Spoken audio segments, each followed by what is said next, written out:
Bathroom में भी जाते थे तो बोलते थे दरवाजा मत बंद करो, हम देखेंगे तुमको। ताला बंद करके रखते थे, नंगा करके बहुत मारपीट करते थे, नंगा कर करके घर में। आप समझ सकती हैं जीबी रोड जहाँ पे रेड लाइट एरिया, जहाँ पे लड़की, ये लड़की मेरी बहू भी नहीं, ये दूल्हा है हरामी, ये निहायती बदतमीज आदमी जिसने इस लड़की को एक हवस का शिकार बता रहे हैं। मैं एक बेटी का बाप हूँ, बेटा का बाप नहीं हूँ। मेरे पास 3 लड़की है, इसके लिए मैं आप लोगों से साग्रह अनुरोध कर रहा हूँ, साग्रह प्रार्थना कर रहा हूँ। बोलूंगी सर कि आपको रोने की जरूरत नहीं है, हाथ जोड़ने की जरूरत नहीं है हमारे सामने। आपको न्याय, हमारी बेटी को न्याय, निष्पक्ष न्याय मिले, आप सबसे यही मैं प्रार्थना करना चाहता हूँ। नमस्कार, मैं अंजलि और आप देख रहे हैं द इंडियन स्टोरीज। मेरे साथ आपको एक महिला दिखाई दे रही होंगी जिनको देखकर आपको ऐसा लग रहा होगा कि मतलब बहुत सीधी सादी, बहुत पतली दुबली, ऐसा लग रहा है जैसे बीमार है। अभी मैं नेपाल में मौजूद हूँ और इस लड़की के साथ क्या क्या हुआ है ये जब आपको पता चलेगा तो आपके भी होश उड़ जाएंगे।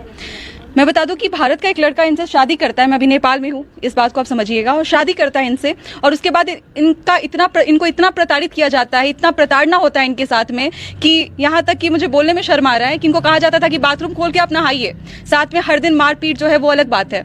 इसके साथ इनके बच्चे को भी अब जो है इनके पति ने रख लिया है और ये जो है कहीं ना कहीं बहुत ज्यादा परेशान है और यही न्याय के लिए गुहार लगा रही है कि कोई सुन ले, कोई ऐसा कुछ इनकी बातों को सुन ले और कहीं ना कहीं से इन्हें न्याय मिल जाए। थोड़ा सा बताइए राखी, क्या हुआ है, कब शादी हुई थी आपकी या फिर क्या हुआ था आपके साथ? 2015 में शादी हुआ हमारा, 26 जनवरी को शादी हुआ। 26 जनवरी को शादी हुआ। मतलब हमारे जीजाजी जो होता है शादी ब्याह में सारा कुछ दिए। जीजाजी को ये नहीं पता था कि हाँ इसका पहले शादी हो चुका है।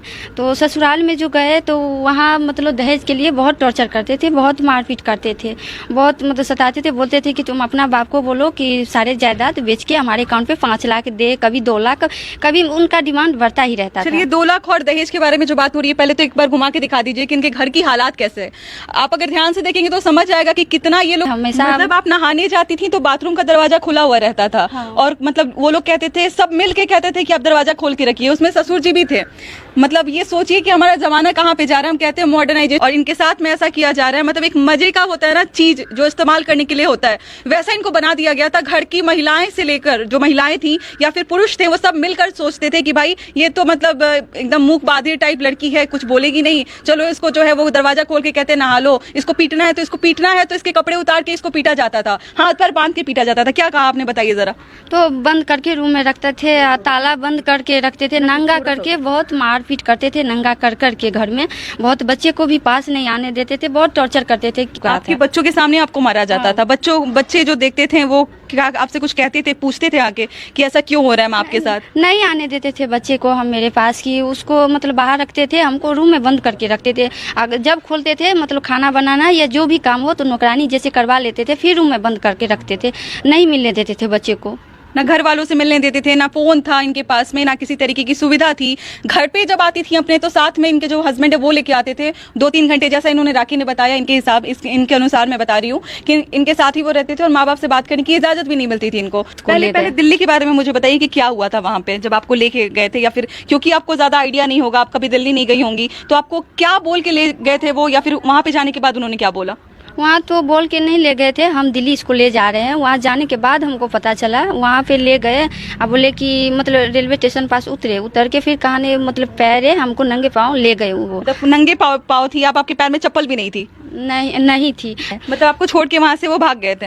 हाँ, भाग गए थे। तो वहाँ से आए तो देखे इनको नहीं, तो सबसे तब तक मतलब बहुत रो रहे थे कि ये कहाँ गए। तो एक मतलब दूसरे आदमी से पूछे कि भैया मतलब एक मेरे पति को देखे हैं क्या, से ये नहीं है। तो बोले कि नहीं वो तो चला गया, चलो तुम मेरी टैक्सी में बैठो, मतलब ऑटो में बैठो। सारे आदमी हाथ भी खींचने लगे कि तुम ऑटो में बैठो। आपको पता था तब तक कि वो कौन सा जगह है? नहीं पता था हमको। आपको कुछ समझ आया कि आप किसी गलत जगह पे पहुँच गई हैं? कुछ भी नहीं समझ आ रहा था कि ये कौन सा जगह है, ये दिल्ली भी है, ये भी नहीं पता था हमको। ये कुछ बोले नहीं बताए थे ना, तो फिर बहुत डर लग रहा था। सारे आदमी हमको हाथ है जहाँ पे लड़कियों का मतलब आप व्यापार करते हैं, खरीदते हैं, उनका इस्तेमाल करते हैं, वहाँ पर अपनी पत्नी को बैग के साथ जाके छोड़ के आता है। इससे घिनौना काम और क्या हो सकता है? प्रियंका जी हमारे साथ है, क्या बोलिएगा कि इस नेपाल की बेटी के साथ जिस तरीके से बिहार के लड़के ने कांड किया है उसके बारे में क्या बोलना चाहिएगा?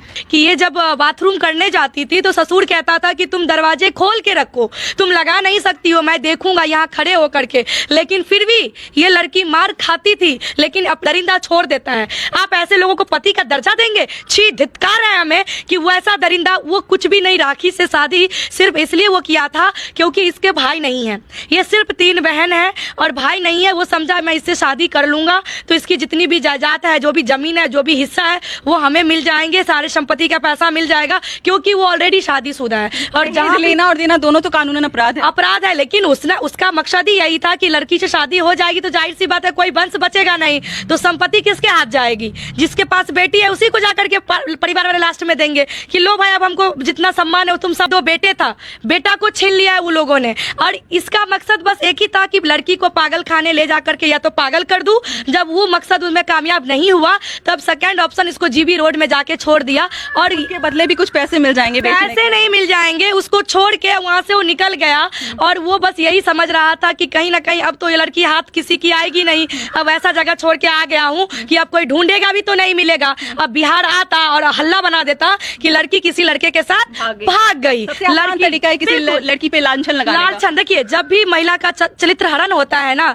अगर कोई लड़का चरित्र हरण करता है या किसी तरह का बात होता है, अगर वो सवालों से नहीं जीतता है तो लड़की के चरित्र पे उंगली उठाना सबसे आसान तरीका समझता है, क्योंकि जानता है कि लड़की दूसरा इसको उस एरिया में जाके छोड़ने का काम किया जिस एरिया में कोई भी अपनी माँ बहन बेटी को भी ना छोड़े, दुश्मन को ना छोड़े। अब बेटी की बात, माँ बहन बेटी को उस रोड के मोड़ पे भी लेकर ना जाए, वो दरिंदा दूसरे की माँ बहन बेटियों का बेचने का काम किया। उसको कौन अधिकार दे रहा है? कौन अधिकार दिया उसको ऐसे काम करने का? अगर हम तो ये कहते हैं कि ऐसा ससुर जो लड़का का बाप राखी के ऊपर गलत नजर डालता था, इसको नंगा करके मारता था घर में, इसके 2 बच्चे हैं छोटे छोटे, 7 साल का बच्चा है, उस बच्चे के सामने में नंगा करके मारता था और वो बच्चा जब देख नहीं पाता था तो दोनों हाथ से अपने मुंह को ढक लेता था। राखी को एक दिन भी बाहर घुमाने नहीं ले गया, मायका लेके आता था 2 घंटे के लिए और 2 घंटे अपने पास बैठा के रखता था ताकि वो अपने परिवार वाले को बता ना दे सच्चाई, और 2 घंटे के बाद वो तुरंत राखी को साथ में लेके चला जाता था ससुराल। अब वो लड़का लेके बोला चलो घुमा के लाते हैं आगरा से,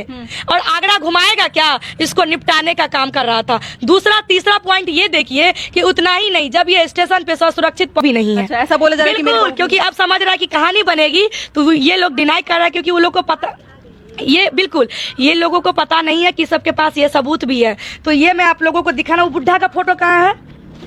वो बुढ़ा का फोटो लाइए तो मैं दिखाना चाहती हूँ। खट्टू वो जो खड़ूस बुढ़ा है, हवस का भूख जिसे लगा है, जो ना जाने दूसरी बेटी का क्या इज्जत कर रहा है, वो अपनी भी बेटी अपनी भी लोगों के साथ यही काम करता होगा। सही सलामत है तो सुमित भाई जी के वजह से सही सलामत हूँ। वही सुमित भाई जी सही सलामत हमको घर तक पहुँचाए हैं यहाँ पे। सुमित इनके भाई हैं, चचेरिया ममेरे भाई हैं, जिन्होंने इनको मौसेरे भाई है। देखिए यही इनके जीजा जी हैं, ये जीजा जी हैं जिन्होंने शादी करवाया राखी का। ये